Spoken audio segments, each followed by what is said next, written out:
যে আধিপত্যবাদ এবং আগ্রাসনের বিরুদ্ধে লড়াই করেছেন, সেই লড়াইটা আমরা শিখেছি বেগম খালেদা জিয়ার কাছ থেকে।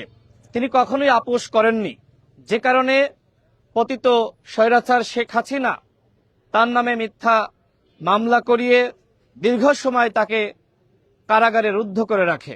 আমরা দেখেছি যে তিনি একজন সুস্থ মানুষ সে সময় কারাবরণ করে নিয়েছিলেন হাসি মুখে। এই মানুষটি যে সময় কারাগার থেকে মুক্তি পান, আমরা দেখেছি যে তিনি অসুস্থ অবস্থায় হুইল চেয়ারে করে আমাদের মাঝে ফিরে এসেছেন। এই মানুষটির সাথে নির্মম অত্যাচার এবং তার উপর ব্যাপক দমন পীড়ন করেছে পতিত স্বৈরাচার শেখ হাসিনা। আমরা তার জন্য আল্লাহর কাছে দোয়া করি, আল্লাহ যেন তাকে বেহেশত নসিব করেন।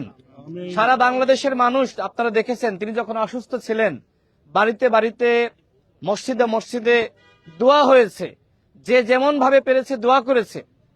আজকে যখন তার মৃত্যুর সংবাদ সারা বাংলাদেশে ছড়িয়ে পড়েছে, এখনো পর্যন্ত মানুষ বাড়িতে বাড়িতে মসজিদে মসজিদে দোয়া করছে।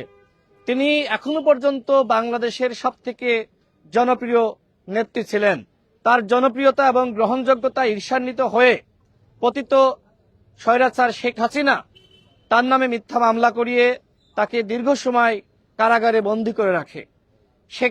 শেখ হাসিনা তার সাথে অন্যায় করেছে, অপরাধ করেছে। আজকে দেখেন যে বেগম খালেদা জিয়ার প্রতি মানুষের যে ভালোবাসা, বেগম খালেদা জিয়াকে মানুষ মন থেকে ভালোবাসছে, তার জন্য দোয়া করছে, কিন্তু পতিত স্বৈরাচার তার জন্য কিন্তু দোয়া করার মানুষও খুঁজে পাওয়া যাচ্ছে না।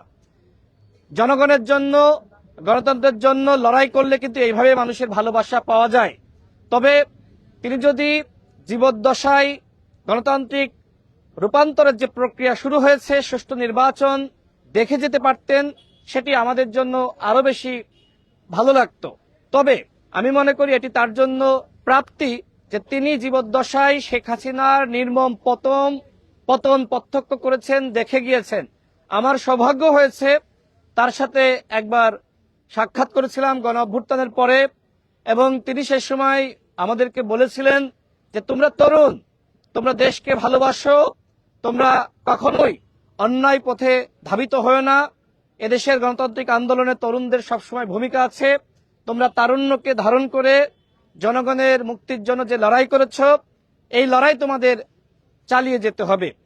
আমরা দেখেছি যে সেই এরশাদের আমল থেকে তিনি কিভাবে লড়াইটা চালিয়ে গেছেন, কখনো এককভাবে, কখনো কিছু মানুষকে সাথে পেয়েছেন।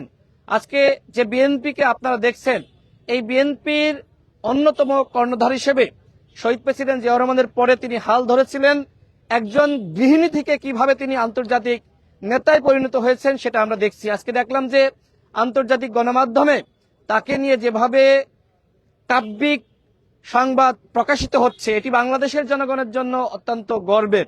তিনি ছিলেন এদেশের জনগণের অভিভাবক, তিনি ছিলেন এদেশের মুক্তিকামী জনগণের পথ প্রদর্শক।